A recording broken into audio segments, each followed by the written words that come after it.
I work with business owners who make from $250,000 all the way to $25 million a year. And what we help them do is pass more money to their kids, and even more than that, to their grandkids. Basically, we help them build generational wealth.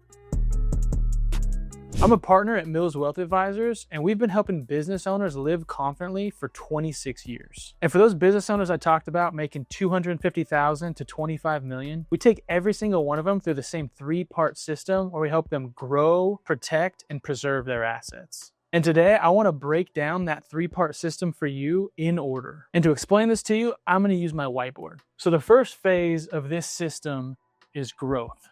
Now, when most people think of growth around building wealth, it obviously comes to them thinking about different types of accounts. So most people, when they think of growth, they think of their 401k, they think about investment accounts, they think about Roth or traditional IRAs, basically ways to build wealth. But when I think about growth, one of the things that I spend most of my time thinking about is how can I do this in the most tax efficient way possible? So a lot of people will just automatically put money in their 401k and not think about, well, should I do it tax deferred? Should I do it tax free? So one of the main things that we do with our clients is figure out what should they do, because maybe they should put a portion of their 401k in Roth and they should put another portion in the traditional 401k, which is tax deferred. But if you don't do that right, when you get to these later phases, it's not going to be easy to fix. So here early in the growth phase, we want to make sure that we're doing things the right way tax-wise. So for us, the way we invest tax-wise is almost as important as what we're actually investing in, because taxes is going to be one of the biggest parts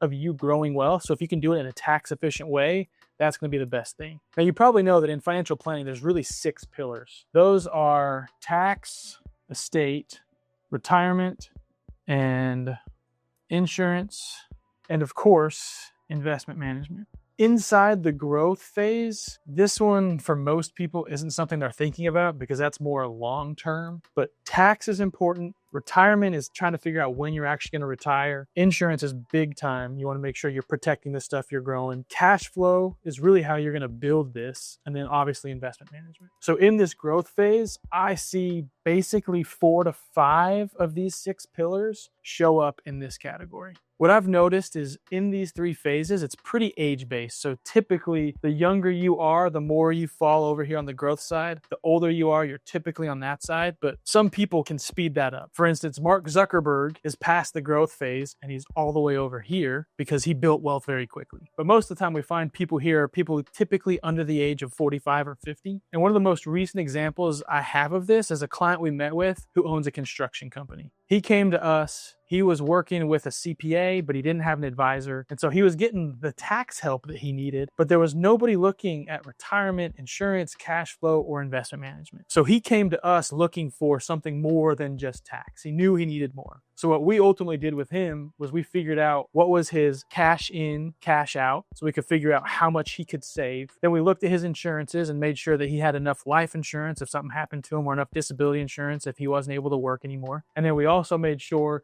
that his investments were invested properly so that he could have this growth that he wanted. And for this client, the thing he came away with most was now he had clarity, confidence, and connection with his plan. Because when he started out, it was really just tax is all he was focused on. But after working with us, he now has all of these things working together and he feels really confident about his future. Nothing changed financially. He's making the same amount of money, he has the same amount of expenses, but he feels more confident because all of these things are working together. Most of our clients will stay in this growth phase until they hit certain milestones. And once they hit those milestones, we then exit the growth phase and we start to work on the protect phase. So most people, when I talk about protect, their mind goes to conserve, to be safe, to move all of their money from investments into cash. I've even had clients come to me that when they retire, they're like, oh, do I need to go to cash now? And we remind them that the protect phase doesn't necessarily mean you're going to go to straight conservative or that you're going to go to cash. Let's say that you're in the protect phase, you're 55. Well, if I'm 55 and my life expectancy is all the way to 85, that means I got to have this money last for 30 years. I can't just put it in a savings account and expect it to last for 30 years. So what the protect phase really means is we're going to try and insulate it from all of the different potential harms that could happen. One of those could be inflation. It could be a market drop.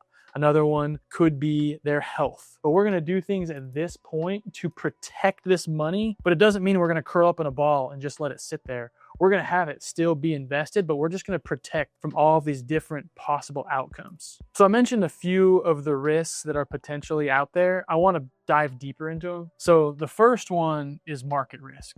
So market risk is essentially knowing that the stock market goes up and down all the time. Some days it's up, some days it's down. So over the long run, the stock market is very rarely down over a 20-year period. So if I'm thinking about being 55 to 85, that's 30 years, there's a good chance that the market will still be positive over that 20 to 30 years. What's really important here is making sure that you have money set aside so that if the market does go down, you don't have to sell while the market's down. So as long as you have a little bit of money set aside, you're going to be okay. The second one is what's called inflation risk, which most people are aware of because it's something that's been talked about since 2020. But one of the biggest things to protect against when you're at this point is, what if the cost of goods goes up so much that your purchasing power goes down? Let's say I'm someone who has $5 million at this point. Well, if inflation goes rampant, now all of a sudden that might be only worth really 2.5 million in today's dollars because of inflation. So the way to outpace inflation is to make sure that you're beating inflation with your investments. This is the main reason why we can't just put money in savings. We have to actually put it in the market because we have to outpace inflation. So the way to protect against inflation is to out-earn inflation or earn as much as inflation. The next one that we talk a lot about with clients is health risk. So at this point, you may or may not be retired, but you may be the last 5 to 10 years of working. Health risk could be having disability insurance. It could also be having long-term care insurance so that if you were to have to go into an assisted living facility or a nursing home, that you'd be protected against that. Some people can self-insure. They might have enough money in their investment account that they self-insure. Other people might have to buy insurance, but making sure that you protect against that is really important. And this leads to the next one, which is called longevity risk, which is basically making sure that your money lasts as long as you do. A great story about this is my own grandpa, who is currently the oldest living Schaefer in his line. He expected that he would have passed before now, so he took Social Security at age 62. Had I been an advisor at that point, I would have said, you got to protect against longevity. You got to wait and take Social Security a little bit longer. But he opted to take it early. He's 90 years old. He's still kicking. He's still out selling houses as a real estate agent. Luckily, he hasn't been hurt because of this, but longevity risk is something you have to be prepared for. Another one is what's called concentration risk.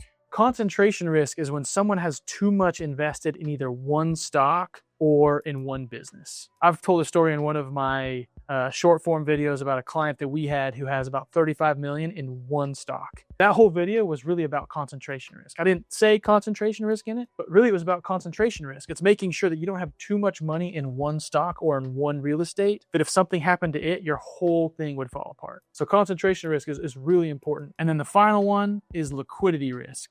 Now, liquidity risk is basically making sure that you have enough money to cover your expenses. Some people may be 100% in their business and they have no money in savings. Well, they have liquidity risk. They have to worry about, well, what if all of a sudden my business doesn't make as much? I don't have money set aside on the side. So for each and every one of these, and these aren't all of them, these are 6, but there's like 20 of them. But we're protecting against these and we're making plans against these. Now, going back to growth, we're not as worried about these because we're trying to grow. Once we actually have something to worry about, now we're going to go make sure that we protect against each of these and more.